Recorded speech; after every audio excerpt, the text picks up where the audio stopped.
Hey everybody, so today is the first official opening of a box from my storage unit. I pulled a random box. I'm going to tell you a little bit about the history of the company. Sometimes there are multiple companies. I don't know this time.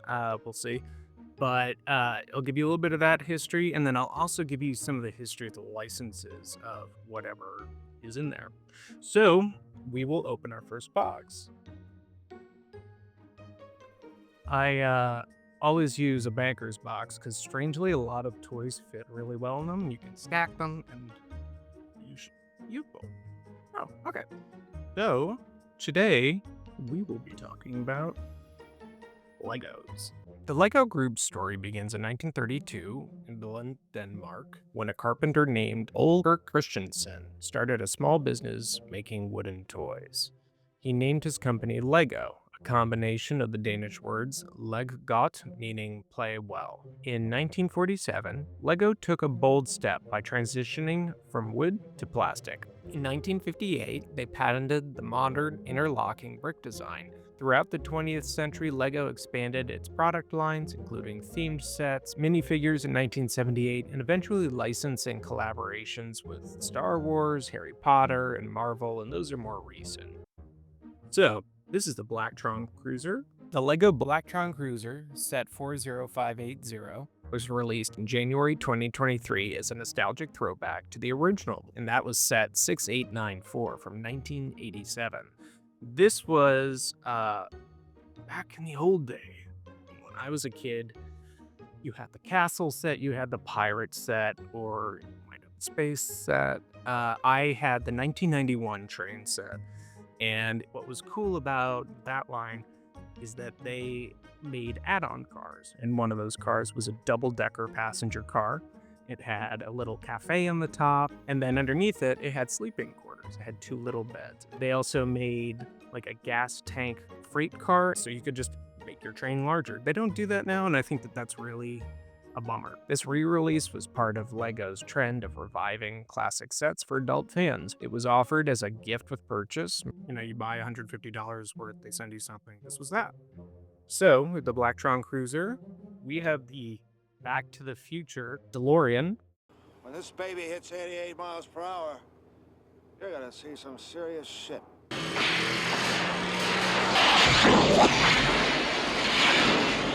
This was actually from quite some time ago. That's relative, I should say, 10 years ago.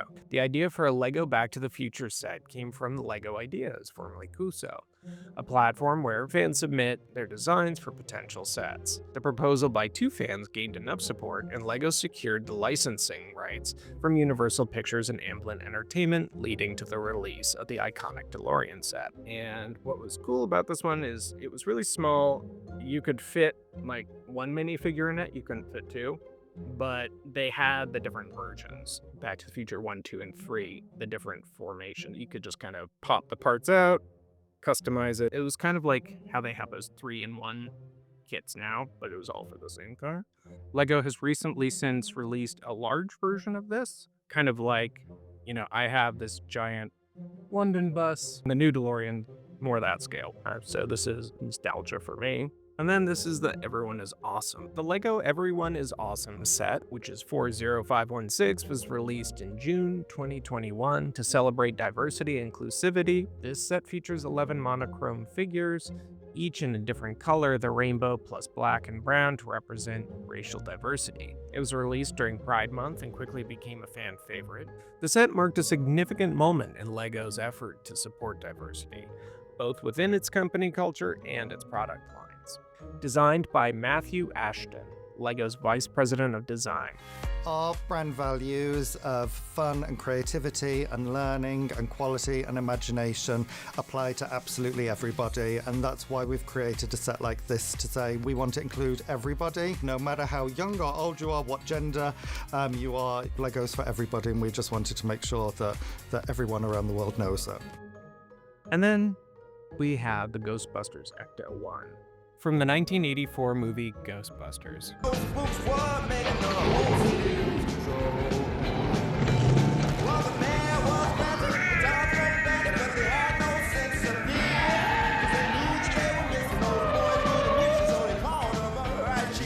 In 2014, similar to Back to the Future, a fan submitted a design for the Ecto-1 vehicle on LEGO Ideas, and it gained popularity.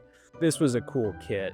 The only thing that sucked about it was you couldn't really put the minifigures in it. It wasn't like a functional car, as functional a LEGO car can be. LEGO partnered with Sony Pictures to officially license Ghostbusters, resulting in the Ecto-1 set, a Firehouse HQ set, and later a tie-in set for the 2016 Ghostbusters reboot. Obviously, the bigger versions of these cars look a lot better because they can add more detail. It was a fun build. So who are you gonna call? Then we have the LEGO Aston Martin DB5, and this was James Bond's car, obviously. I think it made its first appearance in Goldfinger. You'll be using this Aston Martin DB5 with modifications. In 2018, LEGO's first official James Bond set featured the classic Aston Martin DB5, released under the LEGO Creator Expert line. The licensing deal was made with Eon Productions, the company behind the James Bond films, allowing LEGO to replicate the famous spy car, complete with movie-accurate gadgets.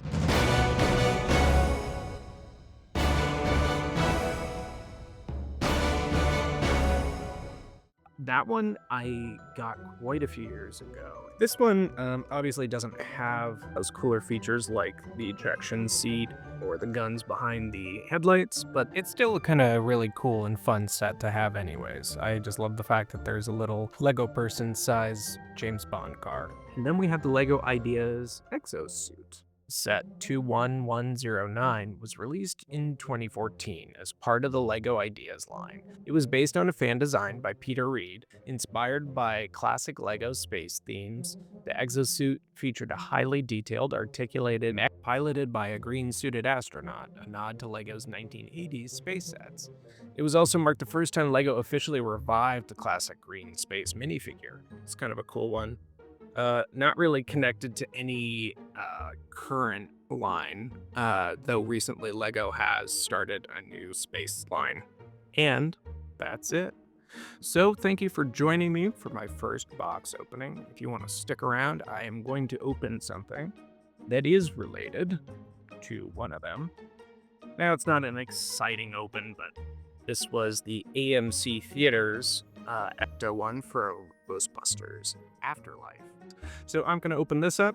These videos take a while to put together because of all the information and all the graphics and things. So I apologize they're not coming out faster. Maybe when I'm not doing a full-time job as well. Who knows? But anyways, thanks so much for joining. And until I open the next box, I will see you soon.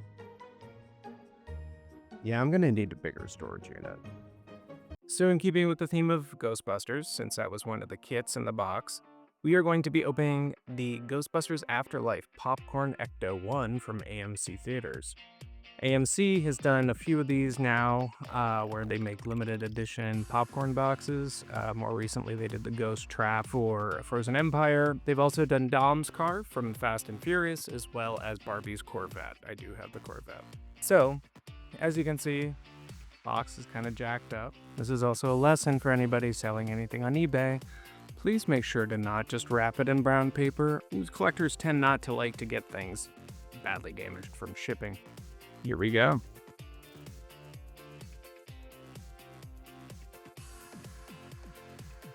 Put the box aside.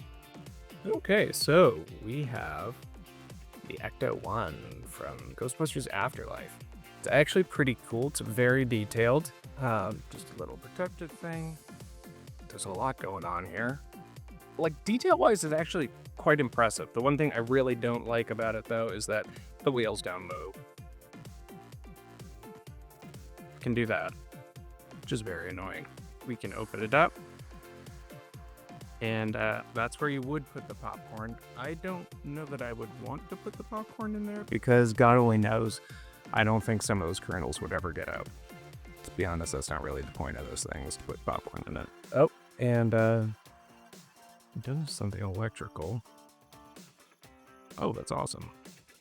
So the lights flash. I was not expecting that, but it's a really cool thing, at least for on your shelf if you wanted it. It's not a bad replica by any means. It's actually kind of surprising how much detail there is in it.